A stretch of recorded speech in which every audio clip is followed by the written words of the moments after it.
Let me say, do you think the Bambino said, do you think there will be enough evidence gathered to take the JLP to court for vote by? Bambino, the evidence is there. The evidence is there. We just need now the affidavits.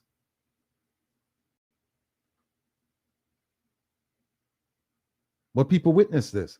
And look at this one. Look at this. I make you can't vote. You name up there, no? I make you can't vote. Here we Bribe go. you to rise for that you want. Look, $500 And you make excuse. Yeah, man say, I think I heard him say, we are going to bribe you to, if I that you want, if I that him want. We are going to bribe, listen carefully, people. Bribe you to rise for that you want. You hear that? We are going to bribe you, if I that you want. What the statute say? What the law said? The law say, you commit bribery if you offer directly or indirectly somebody to vote or not to vote. Cock mouth kill cock. Here it come right out time out. Bribe you to rise for that you want. Look. One more time here there. Bribe you to rise for that you want. Bribe you to rise for that you want. Bribe you to rise for that you want. Look, $500 And you make excuse 500 blood clot. Right, that no. I make you can't vote. You name up there, no? I make you can't vote. Stop. Come cross with it. So down.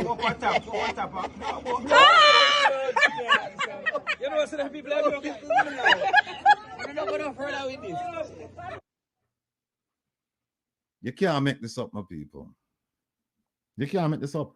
Opa, where's the other one? Let's go to media assets and it's Yeah, money there. No, anybody will see my next one there. Go tell them the please and tell him to get money already. You know, I tell him nothing but we give money. I mean, you can do that. Hold on. Sorry. There were 10 people. 2 do that each. Well, I know me done.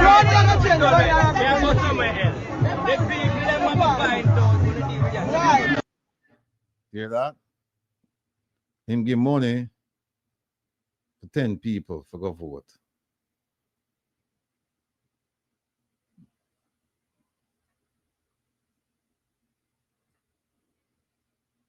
No, that is against the law. And you see, it's done broad daylight. They congregate in front of the polling station, and the people them just stand up. Them just stand up there, and you just come up to them and say, "See our money, I go vote." This is just untenable. This Jamaica, we're gone in the abyss. We are plunging at darkness.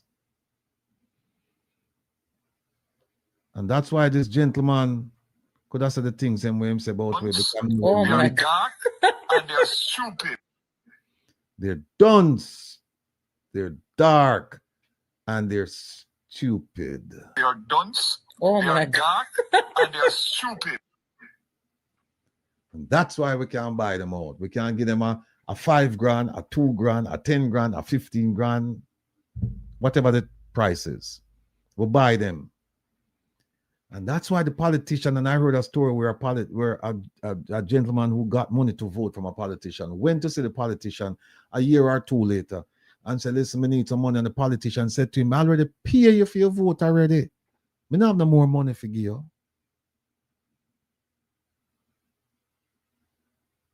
There it is. There it is. There it is. Listen to this. To challenge Andrew Holness seat listen. But just a mere fact that cafe observers are saying people are in the line at 5 p.m. and not allowed to vote is serious, right? Everybody know. If one thing you know is that when 5 o'clock come, if you're in the line, you have to be allowed to vote. The Representation of the People Act, ROPA, says this, right? I asked the Director of Elections about this in an interview I did on my radio program Beyond the Headlines after the election. He says it's something they're going to be looking into.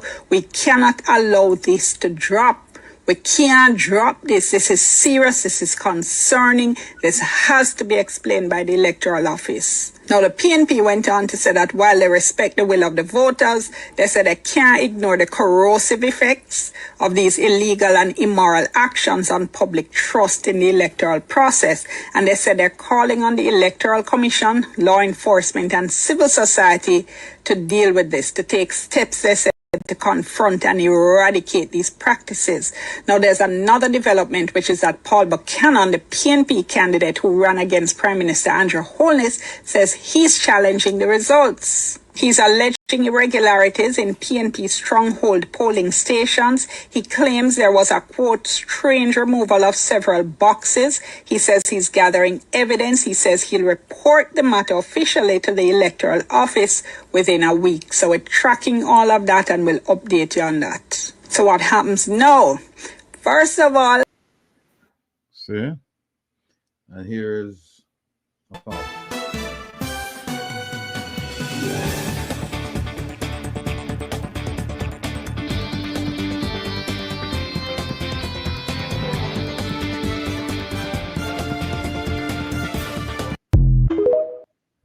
Right, so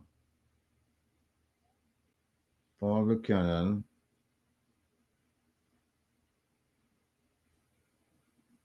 OT, move that for me, please. And this one. Kevin, see if you can find Daryl Vaz's family for me. I saw it up here a while ago. Boss. I saw Daryl Vaz's family. I don't see it now. Daryl Vaz.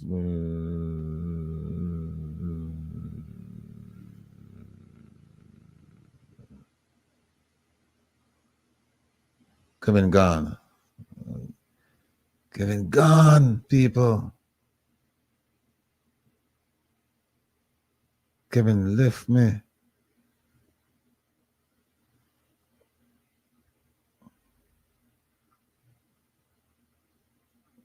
Okay. No, I'll remove that. Kevin, if you can, just find Vaz's family. Not this one here. All right, folks. So let's go back to this article here. Cafe, right? That's Citizens Action for Free and Fair Elections. They've been around for a while. And they said, it's right here. This said that it's a contravention of the law, but it will need to investigate each case individually to establish whether in fact there was a breach. And they're going to investigate, CAFE is not a law enforcement agency. CAFE is not a regulatory agency. CAFE is a member of civil society. Precious little that CAFE can do. But I can show CAFE how it can get the word out and how it can punch above its weight.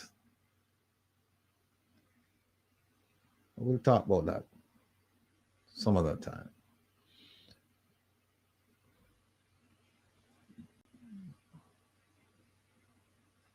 Because it's votes for sale. The study find out 1 of every 10 undecided voters will accept cash or can. I think it's more than that. I think it's 2. I think it's more than that. But people are still vote. People are still vote. And you thought that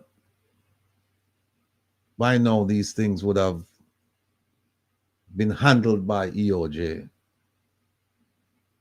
But no.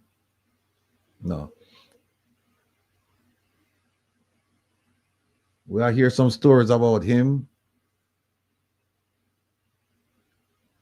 How he went to certain places, certain polling stations and things of that nature. And I don't think he was allowed, or under the law, he's not allowed to go certain places, but he went. He went.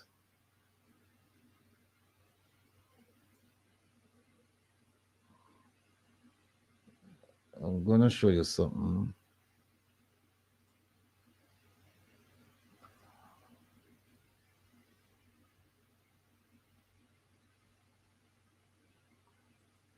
All right, you see this?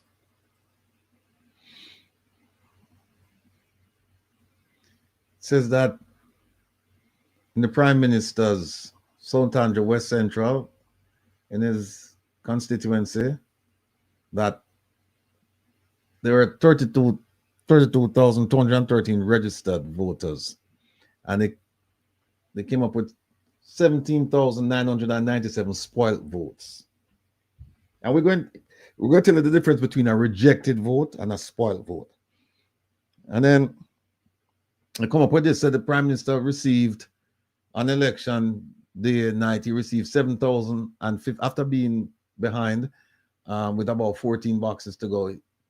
He won that contest with 7,054 of the votes, and Mr. Buchanan received 4,953. I think the numbers are a little bit different now. And at the spoiled vote, 17,997.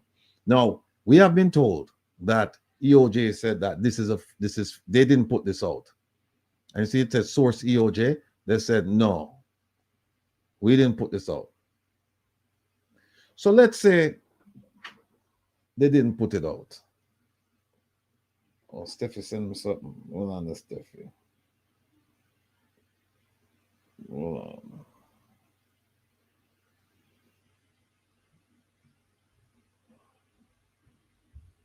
Oh, wow. Oh, wow. Opal. Please put that one up for me, Opal. Big up yourself, Steffi, sweetie.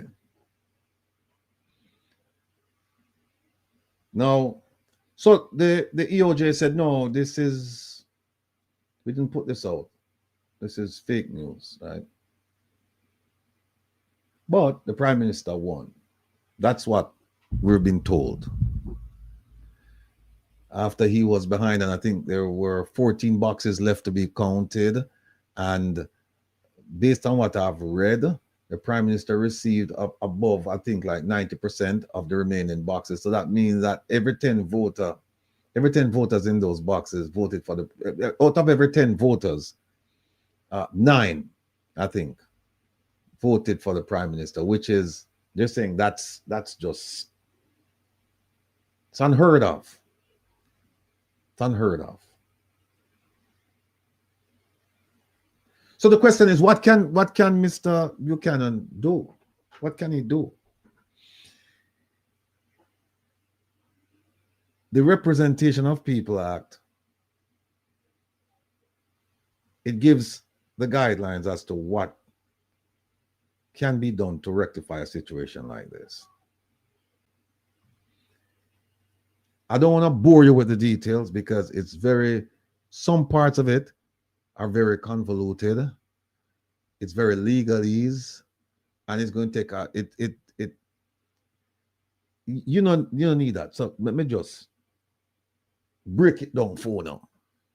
Right? In a situation like this, you have a count, the count that you hear on TV. That's not the final count. It's a preliminary count. Then, after the preliminary count, you have a final count.